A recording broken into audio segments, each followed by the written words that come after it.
Hello good evening guys. आज हम 5 mark के दो क्वेश्चंस को डिस्कस करेंगे।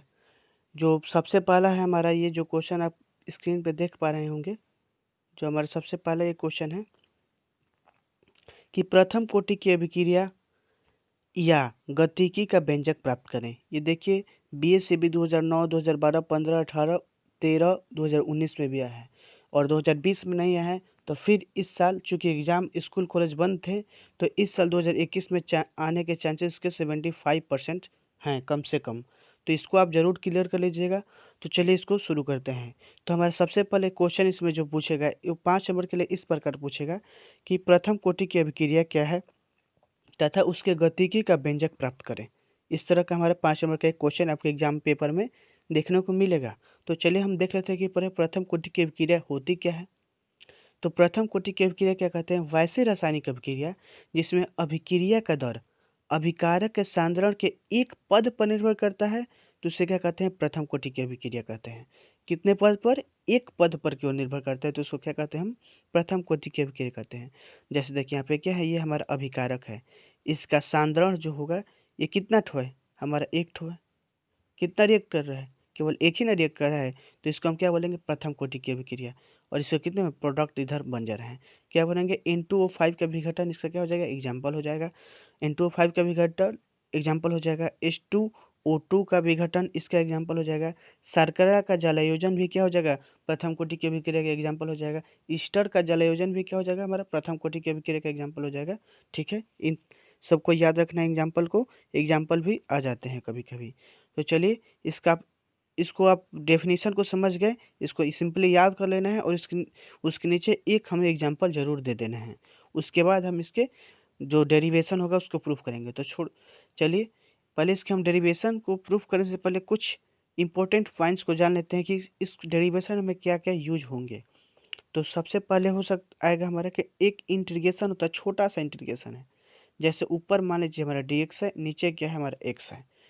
तो इसका इंटीग्रेशन क्या होगा? हमारा ln x हो गया इसका इंटीग्रेशन। यदि यही हमारा पर क्या रहता है, ऊपर dx है, x के साथ जो साइन रहेगा वही साइन यूज होगा।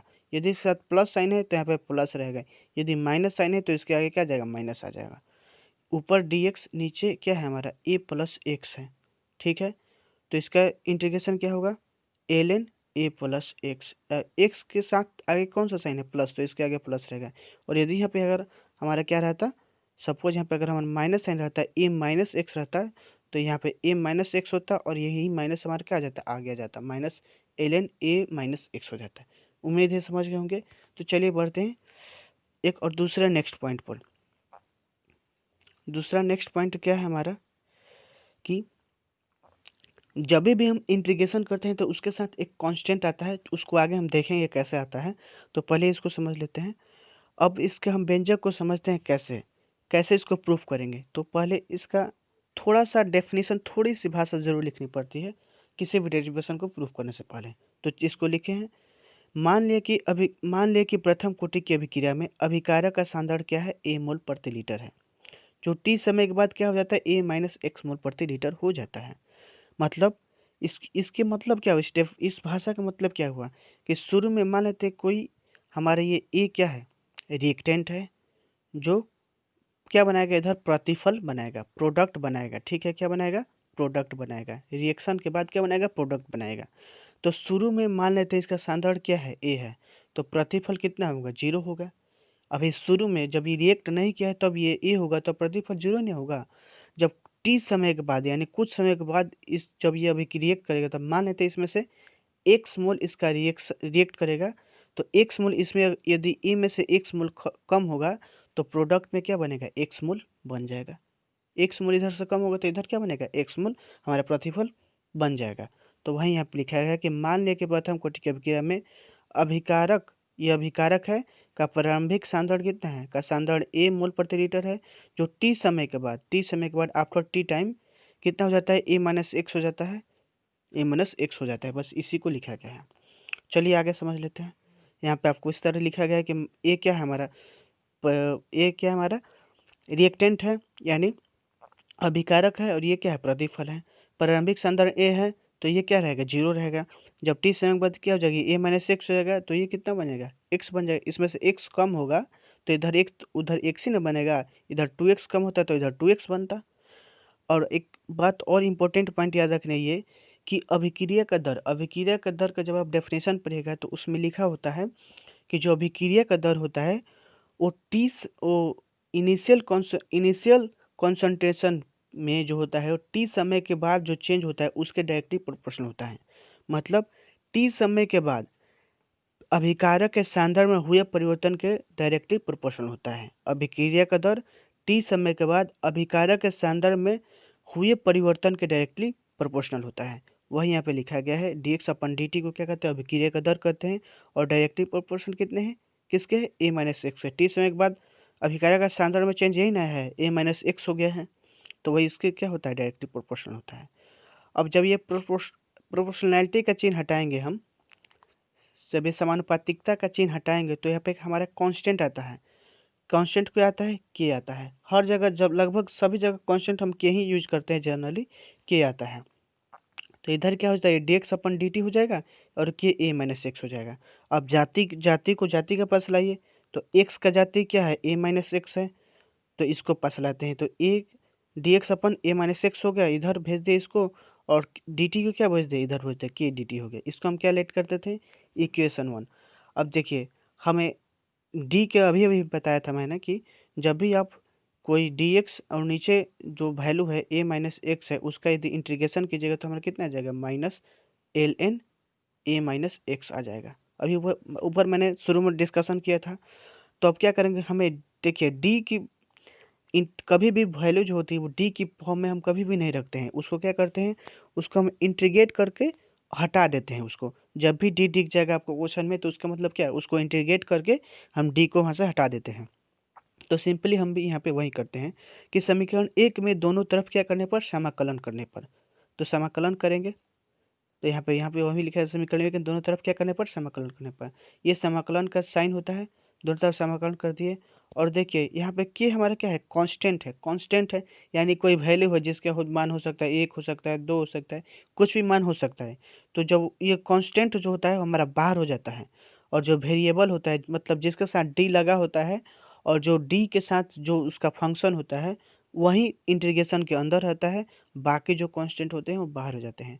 तो देखिए डी एक्स लगा है और इसमें ए माइनस एक्स का जो फंक्शन है उसमें भी एक्स लगा है, तो ये डी के साथ रहेगा अंदर इंटीग्रेशन के। लेकिन के साथ टी लगा है, नहीं लगा है, केवल डी के साथ टी लगा है, तो यही इंटीग्रेशन के अंदर रहेगा। तो अभी तो डी अपन ए माइनस एक्स का इंटीग्रेशन क्या हो जाएगा, minus L N A minus x. अभी ऊपर मैंने डेरिवेशन इसका बताया था, और के बाहर। और डी का इंटीग्रेशन कीजिएगा तो क्या बन जाएगा, केवल टी। मतलब सिंपली क्या होता है हमारा, केवल डी क्या हो जाता है, हट जाता है। जब भी जैसे डी एक्स का आप इंटीग्रेशन कीजिएगा तो क्या मिलेगा, एक्स। जो डी होता है वो हट जाता है, डी डब्ल्यू का इंटीग्रेशन कीजिएगा तो क्या मिलेगा, डब्ल्यू। इट मीन्स जो डी होता है हमारा क्या होता है, वो केवल हट जाता है। बस हमें सिंपल उसका जो जनरल फंक्शन होता है वही हमें मिल जाता है। तो चलिए अब देखिए, अब यहाँ पे के टी और जो बताए थे, मैं अभी इसके पहले बताया था कि जब भी इंटीग्रेशन करते तो उसके बाद एक हमारे पास क्या आता है, कांस्टेंट लगा देते हैं कहीं भी। तो के टी, या तो आप कांस्टेंट इधर जोड़ दीजिए या कांस्टेंट इधर जोड़ दीजिए। तो इधर लॉग है तो इधर लॉग है, तो इधर अगर कांस्टेंट जोड़िएगा आप तो लॉग के फॉर्म में जोड़िएगा। और इधर क्या है हमारा, के क्या है, कोई वैल्यू है, तो इधर कांस्टेंट जोड़ेंगे तो हम क्या जोड़ेंगे, किसी भी a b c d e f कुछ भी टर्म में जोड़ सकते हैं। तो हम यहाँ पे जनरली कांस्टेंट क्या यूज़ करें, कांस्टेंट सी यूज किए हैं, ठीक है। क्या यूज करना है, कांस्टेंट सी यूज करना है बस। यदि आप इधर जोड़ेंगे तो हम लॉग के फॉर्म में जोड़ेंगे तो ज़्यादा लेंदी हो जाएगा हमारा, सॉल्व भी नहीं हो पाएगा, ठीक है। तो हम इधर कांस्टेंट जोड़ते हैं जनरली। आपको डेरिवेशन को 2 से 3 बार बनाना है, क्लियरली आपको दिमाग में सेट हो जाएगा कैसे ये प्रूफ हुआ है। तो के टी प्लस सी, ठीक है, इसको हम इक्वेशन 2 लेट कर लेते हैं। और जहाँ सी क्या है, समाकलन नियतांक है, यानी इंटीग्रेशन कांस्टेंट है। और यदि t इक्वल टू 0 करेंगे तो a equal to A minus x होगा। कैसे, इसको इधर देखते हैं। देखिए पहले इसको मैं थोड़ा साफ कर दूं। हाँ, अब देखिए देखिए जब t इक्वल टू शुरू में देखिए, यदि हमारा जो t समय के बाद है, यदि हमारे यहाँ पर क्या होता है, t इक्वल टू 0 होता है तो जो a माइनस एक्स है, वो a के बराबर होता है कि नहीं होता। ए के बराबर होता है कि नहीं होता? देखिए कैसे होता, ए के बराबर होता है। क्यों होता है? देखिए फिर ए से ए कट जाएगा और इधर एक्स माइनस में इधर आएगा तो एक्स के, चाहे इधर ए से मत कटिए इसको, आप सिंपली एक्स को उधर ले जाइएगा तो प्लस हो जाएगा, ये ए इधर आएगा तो किस हो जाएगा? माइनस ए कितना हो जाएगा? जीरो। देखिए एक्स टेंड टू अभी भी जीरो है, और अभी भी A equal to A minus X होता तो भी क्या होता? माइनस जीरो हो जाता। सिंपल से आपको याद रखनी है कि जब हम T equal to zero put करेंगे, T equal to zero put करेंगे, टी टी इक्वल टू जब भी हम करेंगे, टी इक्वल टू इसमें हम जीरो पुट करेंगे तो जो हमारा ए होता है ये किसके बराबर हो जाएगा? ए माइनस एक्स। और ए किसके बराबर हो जाएगा? ए माइनस एक्स के बराबर हो जाएगा। तो यहीं पे हमें क्या किए हैं, जब एट यदि टी इक्वल टू जीरो हो तो ए किसके बराबर हो जाएगा? ए माइनस एक्स के बराबर हो जाएगा। आपको इस जब डेरिवेशन कीजिएगा 2-3 बार तो अपने आप आपके दिमाग में सेट हो जाएगा कि जब ए इक्वल टू हम जीरो कर रहे हैं तो जो हमारा टी है, जो ए है वो किसके बराबर हो जा रहा है? ए माइनस एक्स के बराबर हो जा रहा है। अब क्या करेंगे हम? समीकरण 2 से, समीकरण 2 क्या है हमारे? ये है। देखिए हम ए माइनस एक्स के बराबर क्यों किए? क्योंकि हमें ए माइनस एक्स को हटाना था। ए माइनस एक्स को हटाएं, ए माइनस एक्स की जगह क्या लिख सकते हैं? अब हम ए लिख सकते हैं। तो यहाँ पे माइनस क्या लिखे? एल माइनस एल एन, और ए माइनस के जगह पे क्या पुट किए? यहाँ पे ए पुट कर दिए। और के, और चूंकि टी हम क्या पुट किए? जीरो, तो इस यहाँ पे हम क्या पुटेंगे? टी के जगह पे क्या पुट करेंगे? जीरो। तो के इंटू जीरो प्लस सी, तो सी का वैल्यू हमारा सिंपली क्या आ गया? माइनस एल एन ए आ गया। क्या कितना आ गया? माइनस एल एन ए आ गया। ठीक है, के का वैल्यू हमारा कितना आ गया? Simply minus L N A आ गया सी का। अब आगे बढ़ते हैं, समीकरण 2 में सी का मान रखने पर, समीकरण 2 जो है ये, इसमें हम किसका? सी का मान रखेंगे। आप एक बार वीडियो को दोबारा भी देखिएगा, नहीं समझ में आए तो 2-3 बार रीराइट कीजिएगा तो समझ में आ जाएगा आपको। तो देखिए अब यहाँ पे किसका मान रखना है हमें? सी का मान। किसका? सी का मान किस में रखने पे? समीकरण 2 में रखने पे।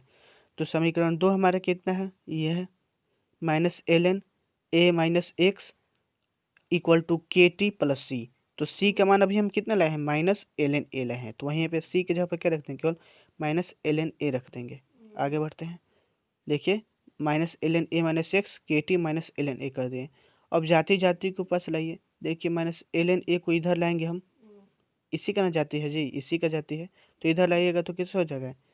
इधर लाइएगा तो केवल इधर के टी अकेला बच जाएगा, इधर लाइएगा तो ये प्लस में हो जाएगा, एल एन ए हो जाएगा। और माइनस से पहले शुरू में क्या है? L N A minus x पहले से इधर है, और इधर क्या बच जाएगा? के टी बच गया, वहीं पे के टी बचा है, और l N A minus x हो गया। और आप एक और सिंपल फार्मूला जानते होंगे, log a by b equal to formula होता है log a by b equal to formula होता है log a minus log b. मतलब कहीं यदि आपको log a minus log b दिखा तो उसको हम किस में फॉर्म लिख सकते हैं? लॉग ए बाई बी के फॉर्म में लिख सकते हैं। किसके फॉर्म में लिख सकते हैं? लॉग ए बाई बी के फॉर्म में हम उसको लिख सकते हैं। तो वही हम करेंगे, तो वही हमने यहाँ पे किया है। क्या? L n minus L N A minus x दिख रहा है, तो हम एल एन करेंगे, और ए ऊपर है और A by X, A minus X आ गया, इसके बॉटम में आ गया। अब एल एन को हम क्या करते हैं? जब भी हम एल एन को हटाते हैं तो इसके बदले हम क्या लिखते हैं? 2.303 लॉग, 2.303 लॉग लिखते हैं। जब भी एल एन को हटाएंगे तो क्या लिखेंगे? 2.303 लॉग, और इसके साथ क्या है? ए अपन ए माइनस एक्स, तो ए अपन ए माइनस एक्स। अब चूंकि हमको क्वेश्चन में क्या किया है कि गतिकी का व्यंजक क्या ज्ञात कीजिए, तो के को ही हम क्या कहते हैं? गतिकी कहते हैं। ठीक है, तो टी यहाँ पे मल्टीप्लाई में, तो इधर किस में आ जाएगा? डिवाइड में। तो 2.303 अपन टी लॉग ए बटा ए माइनस एक्स, यही हमारा प्रथम कोटि की अभिक्रिया का व्यंजक है। उम्मीद है आपको ये क्वेश्चन, ये डेरिवेशन बहुत अच्छे से समझ में आया होगा।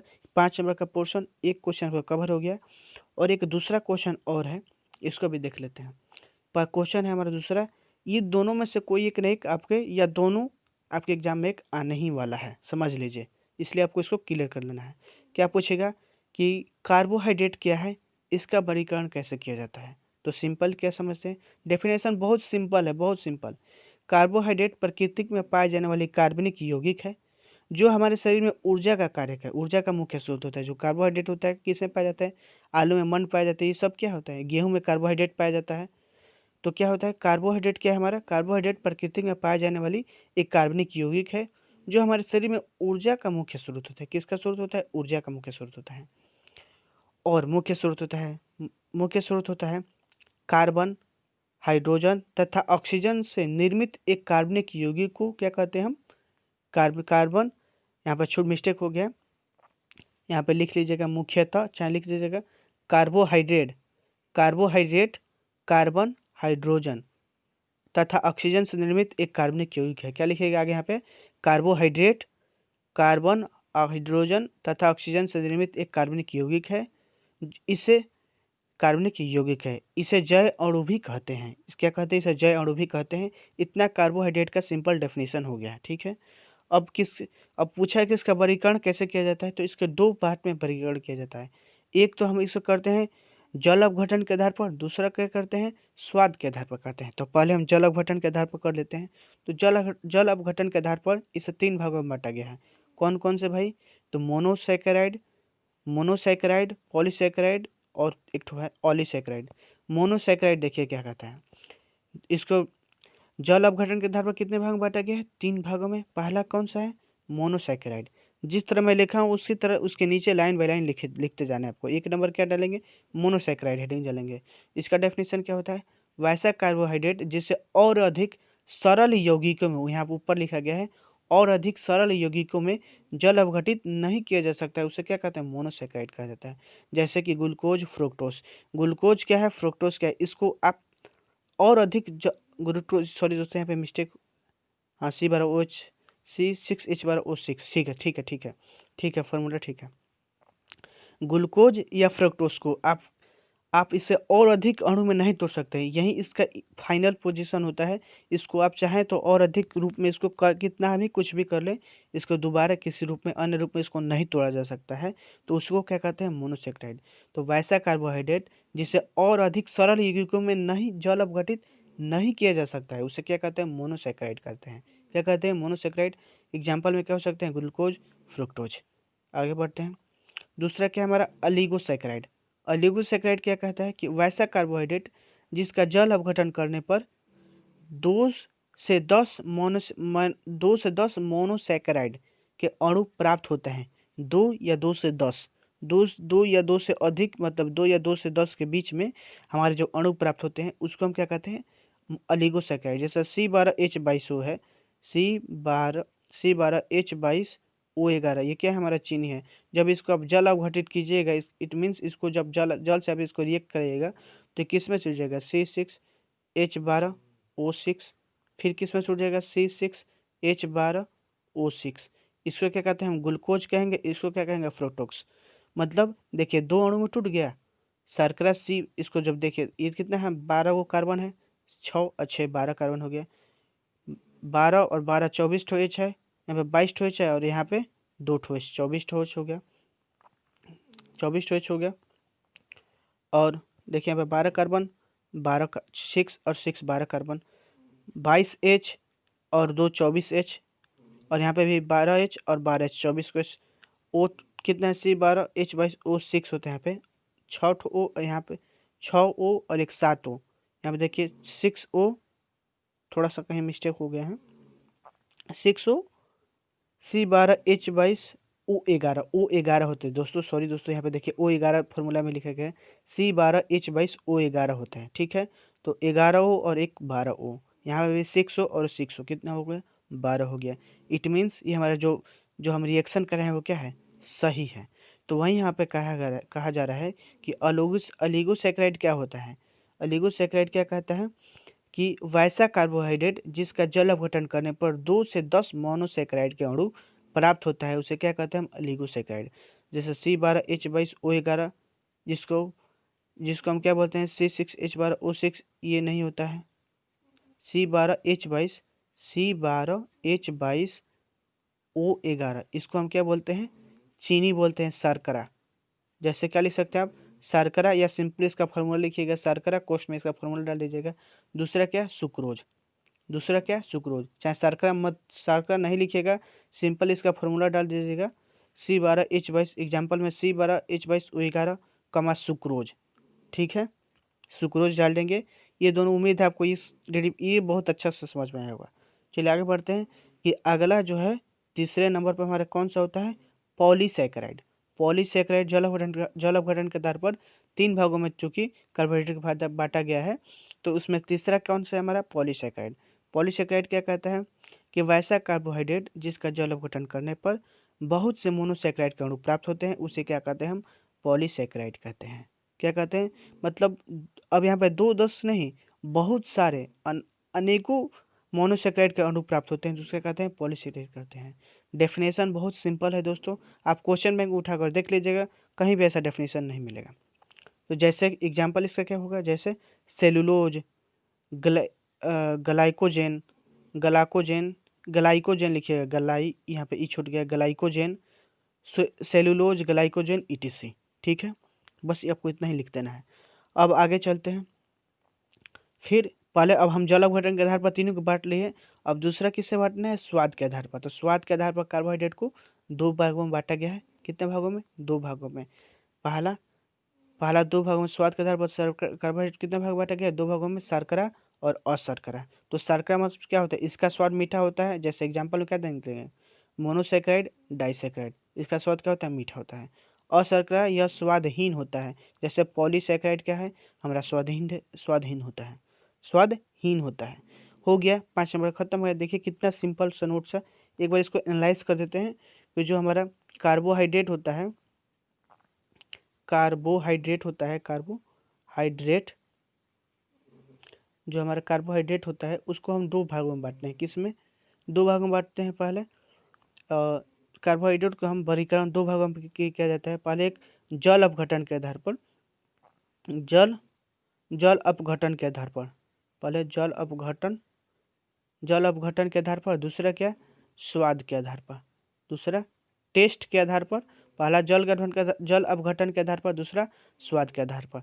जल अपघटन में आपको 3 टाइप में बांटा गया। किस में, पहला हो गया आपका मोनोसैकेराइड, पहला मोनोसैकेराइड में, और दूसरा हो गया आपको मोनोसैकेराइड, और दूसरा किस में, ऑलिगोसैकेराइड में, तीसरा किस में, पॉलीसैकेराइड में।